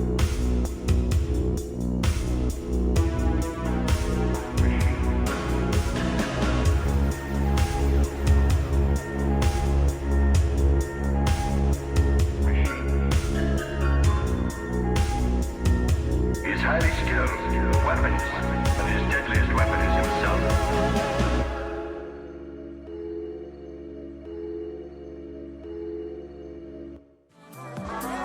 Hey, if you're not having a good time, I'm not having a good time. So why the fuck you listening? Get the fuck off my channel. All right, the Reverend's Revelation. This Rocker Howl. a little. Oh, you're rocker for how long? Okay, Rocker Howl. is that the voice you're doing there? Round Eye. Rocker Howl. Okay. What are you saying, Round Eye? Hutker Howl. Hudger Rao. It's really hard to say. Hutker Howl. It really is. Plus, our headphones are really high because we were Rutger trying to Hauer. listen to the Rutger Howell. Well, that's the guy's name. Howell. It's a play. It's Howell? like Tom Cruise. It's not Tom Cruise. Right. It's not Rocker Howl. It's Okay. Hutker Howl. Yes, it's good stuff right there. So I want to talk more about that Bob Leamy drill bit. He's getting a patent on this thing. This is seriously what you want to talk about? Well, dude, it's big news, man. Okay. He's going to make a lot of money. Well, he is. We did And include all those- him in our intro. You know, Dude, 'cause we yeah, always he's do in that. our intro. Yeah. And, I just want to kind of give you a continuation of what he's been up to. So all those those glory holes he's drilled in the past, he has to go back and then refit them, and do another fucking hole there. So, Yeah. And by fucking So he hole, I just mean, goes in, just do another fucking, we Puts got a to call bigger it hole in. So you can go to I think Bob. this is Jack DeMarco. Well, hold on. on. You can just, Okay, further promotion. finish up the Bob Leamy thing. Well, yeah, the Bob Leamy. It's called. It's the website is BobLeamyGH.com, which is Bob Leamy Glory Hole. Is what that means. GH. Right. But now he's got a new one. It's BobLeamyGHDP.com. Oh, actually, he's got .net now. Because he couldn't afford the com. Okay. But he's got to go re-drill. I mean, he's got hundreds of holes all throughout the Midwest, dude. He's going to be a busy man. He's Bob going to be Lee- so busy. Well, good for him. So, He's got a family. He needs the work. He does. So keep those glory holes lubed up. Keep them popping. That's All right. And we'll have some spots from some new sponsors like Demon Semen Energy Drink. Demon Semen. You can get that next to the Bob Leamy Glory Hole. And also Cock Gobblers. It's a restaurant that serves only roosters. Cob Gobblers. Cock Gobblers. Oh, Cock Gobblers. We got some spots coming for those. On the line, I think we have Jack DeMarco. Hold on. Jack DeMarco. Oh, speaking of glory holes. Hey. Hey, buddy. What's up? What's up? What's up, buddy? Almost forgot you were there for a second. I was all getting into my little jokes. Joke. Give me the plug, though, Reverend. Oh, BobLeamy.com. I need to go GG. over Bob here. Leamy GG. Yeah. DP.net. Okay, shut up. That's not what I meant. Oh, what I do you meant need? the plug from your pad there, bro. Oh, the plug from my pad. Fucking Axl. Why didn't you just say Thanks, so? Axl Rose. Axl Plug from my Rose. pad. Oh, my God. Jack DeMarco's on the line. What's up, buddy? Thank you for calling it in. We're going to do some breaking news. How are you? Badly here. Doing great. How Dude, are have you been listening? I'm sorry I have not been running around a little bit. I have to work early in the morning. I was having to get some things done. Yes. So no worries. You will hear it back. My apologies. No worries. You will hear it back. And now, Cue me. He's on there. breaking news. I got the call on the Bluetooth there, Reverend. Breaking news badly with Jack DeMarco. Why'd you take my plug away? Thanks, you call. Oh, I got you. I thought you were leaving. Jack DeMarco. In the house, yo. Yeah. So, Jack, thank you for doing this. Hold on. I've got some news stories as well between yours and mine. Fantastic. So I'll be able to back you up on virtually everything. But most importantly, thanks for being able to chat with us here. Anything new with you Always a pleasure. going on? Went to EDC on Sunday. Okay. It was quite an experience. Yeah, it was a lot of fun. Had quite the blast. Yeah. Remarkable. It was different. Yeah, it was fun. I had a good time. Couldn't find my friends because phone reception was really bad and we couldn't bump into each other. So that was frustrating for a moment. And then I decided, not to be frustrated by that and go on a solo adventure. And then I had the most amazing time, met all kinds of different people. It was a blast. Well, good. It was a blast. Good times. Good music. Was Ricky good Lake? Dancing, Was Ricky Lake there? Nah, she's in London doing some TV stuff. No, she wasn't there. Yeah. Okay. Well, just checking on that. But hey, my man. So breaking news, badly. Let's get into this. I got an awesome one. I want to start us out with. Yeah? I just saw this today. And I'll be real quick with it. It is from the Orlando Weekly, and here's the title: Four Rivers Restaurateur plans 40-acre urban farm for feeding the hungriest people in Orlando. That's awesome. Isn't that an awesome story? Human interest. Totally what we're trying to be all about. If you can grow shit, I mean, you might as well, give it away. Anyway. Give it away. Four Rivers, if I'm not mistaken, they're they have like a bit of a religious background. They do some other good things in the community as well. They're this is not like the first. It's a big thing they do. Yeah, that's no joke. But the Four Rivers crew is their community, and they like to help out the community for sure. Yeah, well, that's great. I just thought you would think that was cool. I think that's really cool. I love that. I love the greater good. Whenever we can work for the greater good, that's a good thing. So what you got? I got some, I got a couple of fun stories today. According to the sun.co.uk, Game of Moans. This is the title. Game of Moans, the worst baby names of 2019, including Chardonnay, Khaleesi, and Danger. So for girls' names in 2019, Danger? We got these are the 10 worst girl names according to the sun.co.uk Hey, in 2019. Is Analingus on there? Yeah, go ahead. Is Analingus? Oh. No, Analingus ain't. Well, Analingus ain't on there. That's yet. My niece's name. I love her. Yeah, I love my Analingus? little Analingus. Yeah. Okay. So the first one is Shy. That's apparently girls are named Shy. Analingus ain't shy. I'll tell you that. Mattel. Oh, I play with that toy. Yeah. Oh, crap. Oh my God. The bat came back. Okay. Shut up. Reverend. Oh, shit. I missed the bag? I didn't know the bag was in studio tonight. That might have changed my entire thing. Well, I heard that's one of the names is Bag. Bag agrees. Go on, Jack. Some of the other names are Sincere, but spelled Cyncere, which is just, interesting. That's very nice. Chardonnay, Khaleesi from, Game of Thrones. Yeah, that's spelled with an S-H-A. Chardonnay. Starlet. After the spider and her web. I love that. No, Starlet, not Charlotte. Oh, Starlet. Damn it. Like Starlet. Yeah. Number 8, the name Any. A-N-Y. Any. That's apparently a girl's name. Oh, that's Any. She'll do anything. Anything goes. Anyone. Anything goes with Any. Vegas and Pansy. Pansy, number 10. Pansy. And for the boys, you want to hear the boys, some bad boys names in 2019? Analingus. King Messiah is number 1. What? Yeah, Kingalingus. King Messiah. Yugo. Oh, Yugo. King Messiah, apparently. Like the Yugo. old Yugoslavian made cars? Yugo? Exactly. Wow. Like a Yugo. Okay. Cub, Axis, Manson, YOLO, Inches, Xavier, Cletus, Danger, and Styles. Cletus is in the top 10. What's going on? I mean, Styles is more like a nickname from the 80s. I feel like wasn't that the name of Michael J. Fox's friend in Teen Wolf? Styles, didn't they call him Styles? Yeah, like damn right, dude. Styles. I don't know. Bring that shit back. Bring it back. But so that's that. And right out of a Three Stooges film. A fisherman in Australia narrowly escapes a crocodile attack by poking him in the eye. Really? 54-year-old Craig Dickman, fly fishing alone. Right. Craig Dickman, okay. fly fishing alone on a beach in Cape York, Queensland.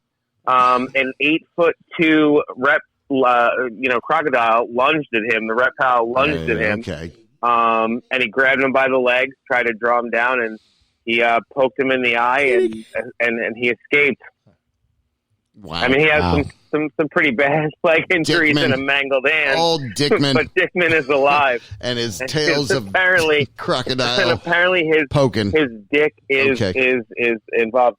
Now in Manhattan, I don't know if you guys have followed this, or seen anything of it, but apparently shit has been going on around the country over Popeye's chicken sandwiches. Oh yeah. Apparently there's some sort of crazy methamphetamine in the sandwiches that makes people go nuts for them. Right. So a Manhattan man claims he found a half-smoked joint inside his Popeye's chicken. Yeah, So I was now wondering we're where I taking put it to that. a whole new level. Yeah. So I don't know what's going on in Popeyes, but now joints are winding up. Well, didn't and somebody then get stabbed in one too? I mean, they're I stabbing saw people. a couple stories. Stabbed in one. I saw a fight in a drive-through. I heard one guy got fucking diarrhea from chicken Popeye. I'm sure he did. I also heard that some employees were stealing them and selling them for more than they were worth, as a side hustle. Like a black market? Yeah, they were side hustles. Chicken sandwich black market edition? Yeah. Wow. Black market edition chicken Sammys. Goddamn entrepreneurs. This chicken sandwich man. is a spicy you gotta do what you chicken gotta sandwich, do. but it thinks it's a regular one. That's right. And in Sri Lanka, what? One man is turning elephant poop into paper. No, you did not. What? No, he is. Apparently, I don't know if people from Sri Lanka talk like that, but okay, that's racist. Yeah, I mean, you're mixing up a whole bunch of accents there. I but know, that's why I can do it. Whatever it sound the like elephants, whatever the elephants, they're eating grass and twigs and foliage and tree bark, which is basically what paper is made of. Right. And they're eating about 300 pounds of it a day. So they defecate 16 to 18 times that. Yeah. So, they're basically producing about 200 pounds of poop a day. Great. And someone's turning in this guy, what is his name here? I'm not even going to be able to say it, so I'm not even going to try. But he is turning elephant poop into paper. Racist. Yeah, that's super racist. And while I was searching for other stories, I ironically found another story about elephant poop, this time out of South Africa. Okay. When people in South Africa are they're making elephant dung into gin. What? Into gin. No. Yes. About 5 sizable bags of elephant dung are collected for about 3,000 to 4,000 bottles of gin. Nobody wants that. The elephant dung is dried, crumbled, Jack. washed. It doesn't even make sense. So they're sterilized. It does make sense because, you would like to hear how it happens? Popo gin. Basically, they make the gin. Hendrix so Popo they're gin. eating all these. They're eating all these flowers and berries and things, and they're not digesting them fully, and they're sterilizing them, and that's what they're turning into gin. Popo gin. So yeah, no, it's true. I've also heard of other things, of other poop made into other things. Have you ever heard of a civet? Wow, you're really going on a thread with this poop thread. All right, go ahead. No, I mean, well, palm civets are they're cat-like creatures from Asia. Ever since Burning Man. There's a really expensive coffee that people make from palm civet poop. Heard they about eat that. this coffee bean, and then they poop it out, and people collect it and clean it, and then turn it into this super expensive coffee. So it's not necessarily unheard of that poop is turned into something other things. I like your segue into analingus. That is perfect. I mean, with the poop and anilingus, I mean, it was a perfect combination of news stories. Good job. What's next? Well, thank you. Yeah, buddy. You got anything there, JB? Oh, yeah. Oh, boy, does he. Here's what I got. I mean, he said he had a couple Hold stories. on. No, I do actually have a number of them. Here's what I got. Were humans built to drink alcohol? Fuck no. No, we were drinking milk. NationalGeographic.com is where I'm going. Wow. Wow, that was rude. It wasn't rude. Come on, Johnny knows it too. Okay.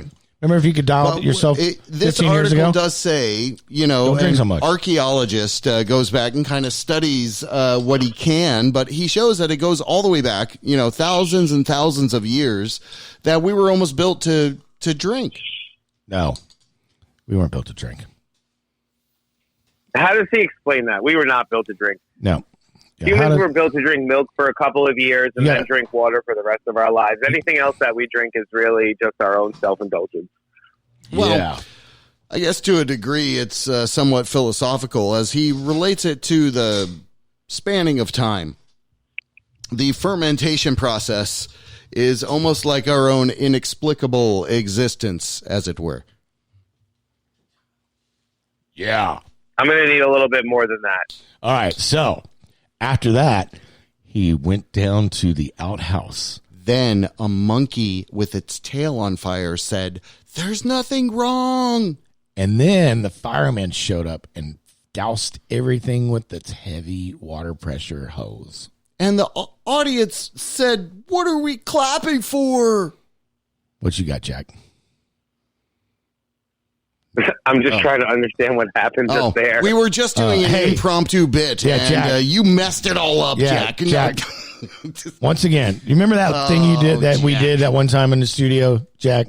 What? And we were like, what? Well, I do. Am I missing out on that? No. Yeah. Anyway, the article is frozen up. That's the article that I had. Were human beings built to drink alcohol? ? No. All right. How solitude feeds the brain. This is from theatlantic.com. That's an interesting article. I read that. I'm boring and alone a lot of the times. You are, aren't you? Dr. Gladys West, the black woman who invented the GPS, gets honored by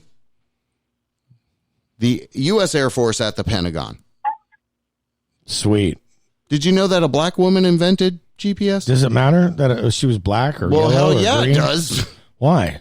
Well, because it's fucking revolutionary, bro. Well, I know, but she was like, I was getting lost. Okay. Wow. Where can I get me some? That probably has more to be doing with a woman than being black. That's right. See? Okay. Oh, no, you did. I know that was really wrong of me. I know. You did. And it was really phoning wrong. in to hate. Check this out. She's also, and I hate to say it, but I can say it, but she's also a Polak. Okay. We don't make fun of people on this show. Where'd you guys get this shit? Where'd you learn this? Pregnant mom goes into labor on Halloween only to find her doctor dressed as Madonna. The Joker. You were close. Yeah, I was close. What frightful shit would that be? Let's take a look-see. Either way. DeMarco. How deep sleep may help the brain clear Alzheimer's toxins. This is straight up from npr.org. DeMarco. Jack, going to you. Sleep important or no? DeMarco. Sleep is very important. Fuck yeah. That's what it's all about. You care what I think about important. sleep? Reverend, going to you over there. You can sleep when you're dead. Yeah. Sleep not important to the Reverend. Fuck that shit. Okay. Stupid. All right. You're wasting your time. 10 things you should never, ever microwave. Oh, sleep. Sleep is one of them. Yeah. Thank you. You got that. Aluminum. Aluminium. Aluminium. 10. Oh, you corrected it, so you got it. 10. Okay, 10. Bottles. Yeah. Of meth. Okay. Use tampons. Nope. No, it's on. Let's just stop this right Frogs. now. I don't know what you're doing. Frogs. DeMarco. Breaking news badly with Jack DeMarco. That is my name. We are serious. Okay. You can go to his website, DDP. All right, Jack. We gave you plenty of time. What other kind of stories you got queued up here? And we'll jump out. We'll jump out of this. Jump out. Yeah, I just have a couple of other strange stories. Yes. There was a guy out of England who went through this elaborate thing to sneak his overweight kitty on an airplane. Meow. Apparently, Put it in there his was butt. a weight limit. Okay. Yeah, no. He found a cat that looked like Anal his kitty cat. Weighed him in, checked him in, and then went into the bathroom and swapped him out with his cat. And somehow the airport figured it out that the cat was 4.5 pounds overweight. Oh God! Because and they What? Oh, That's bullshit. Yeah, this guy went through. No, he went through an elaborate This plan to is sneak a it on. couple- Yeah, no, he really did. No. So He didn't want his cat to travel in the hold. So hold on. So he. What happened to the other cat that he released? Just running around the airport? He didn't. No, he gave it back to the owner. He found another cat and made a plan with that other owner to swap out the cat. I don't believe this. What's your news source? Where is this? The Onion? It's the Onion. This is from the DailyMail.tv. Oh, well, there you which go. Is, or DailyMail.com, sorry. Yeah. DailyMail.com, which is questionable. Exactly. I mean, that Yeah. DailyMail.com falls in the questionable realm of Hey, news Jack, stories. Jack. But, I believe this one on it. Okay. I'm gonna go ahead and believe this Jack, one on them. Jack, I'm just really glad. Yeah. I'm glad you weren't listening to the show earlier because we had a nice talk about you on the air, and it was very fun. We had a caller call in, and he was right. Don't you think now, JB? Well, everything I mean, you were I saying. can listen back and tell if you're telling the truth, but if you are or not, I don't care. is 'Cause messing whatever with you. anyone's opinion No, of me is don't their listen. opinion of me. Because I don't care, couldn't care less what other people think of me, because that's their opinion, and their opinion means nothing to them for me. That's so. awesome. That's how I feel about life. See, so. That's what I love. That's why we're all like a yeah. threefold cord up in here, right? It's like we care, but if you're gonna fucking be a dick, we don't care. I don't care. Yeah, it's like there you go. Nice guy doesn't always finish last. Yeah, I mean, I don't really waste my time on people who are dicks to me because I don't really need them in my life. So I pretty much just exit them pretty quickly. Yeah. I'm like, oh, you're a dick, and I exit you out of my life. Yeah. Perfect. Yeah. That's No, Yeah, but that's how I roll. but that's exactly the point. You've seen me here blow up in an unusual scenario in the last couple of episodes. Yeah, and it was embarrassing. I know we had last week off, and you blew up, but sometimes that's okay too. Right. Oh yeah. Sometimes you just gotta speak Get it your out. mind. That's right. And if you feel like you've been wrong, sometimes justice needs to be taken into your own. Yes, that is correct. Well, I love it. You love rock. it, DeMarco. It is breaking news, Badly. Yeah, Jack DeMarco. I love you, buddy. I had an epiphany at EDC of life. It was wonderful. Oh, that when you were going solo, right? It may have anything to do with the constant trance music. The ambient bass and vibe. And crazy lights coming at you and really just taking your brain into another place. It may have nothing or everything to do with all of that. Yes. And in closing here, let me share a couple of things that I got. If you want. we already closed. What do you we mean? did? Oh, Yeah, okay. dude. Hold on. We were wrapping it up with DeMarco. We don't want to go back into more breaking news. We did fucking 6 stories, man. Okay. That's fucking 6 perfect. stories. That's good. That was good shit, man. Come on. Now you got nothing but the end closing shit. We were here with DeMarco, Jack DeMarco, breaking news badly. That was awesome, Jackie. Thank you. Thank you. Always a pleasure. Sorry I couldn't be in studio tonight. I'll have to listen back to the show. Sure, it was a good time. No doubt. Well, you rock, brother. Yeah, you we do. appreciate the fact you're able to give us a little bit I was of only time. kidding, by the way, Jack. We didn't talk about you. Let me go over here. We're good. Yeah.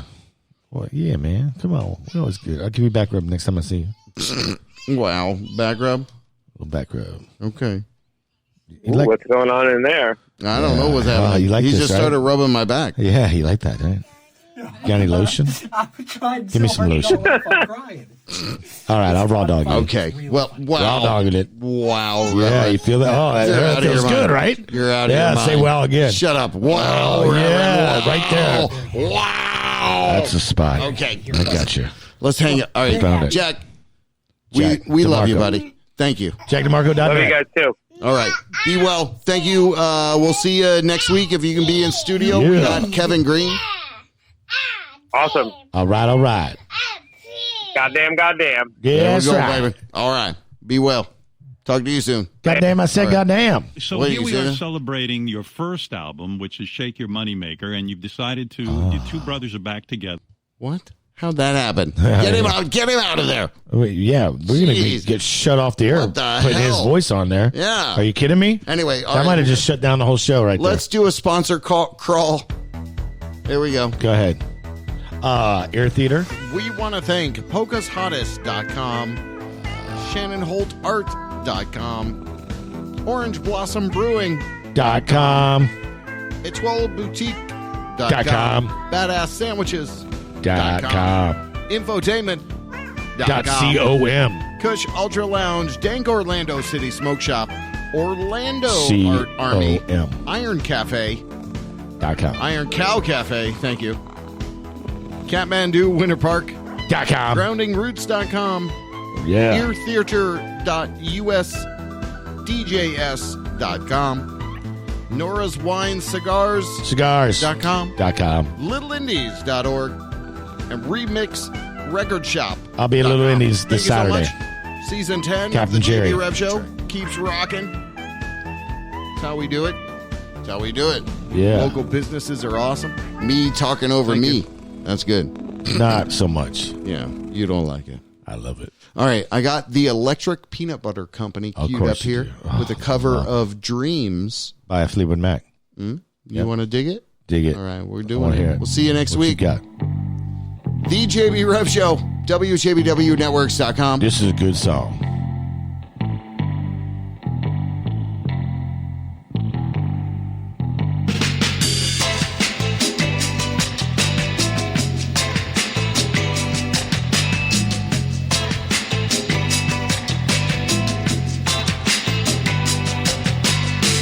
Now here you go, can you say you want your freedom?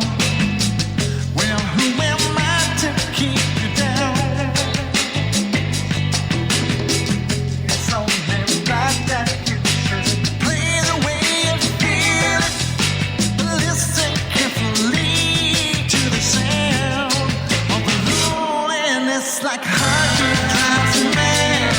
In the stillness of remembering what you had and what you lost and what you had and what you lost.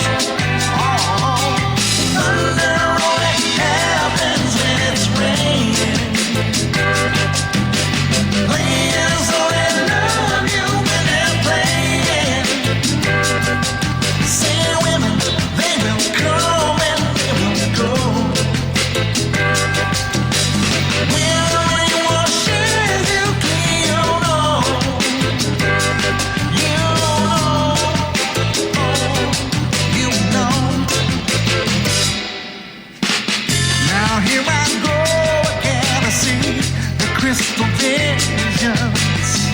I keep my business to myself. Yes, I do. It's only you wants to wrap around your dreams and have you any dreams you like to sell. It's a loneliness like a heart that drives you mad. In the stillness of remembering of what you had and what you lost and what you had. What you lost. Thunder only happens when it's raining. Players only love you when they're playing. Say women, they will come and they will go. When the rain washes you clean, you know.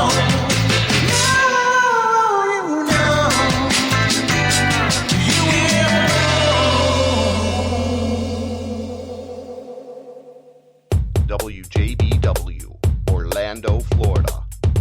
The first quasi-radio web show. Wow. Yeah.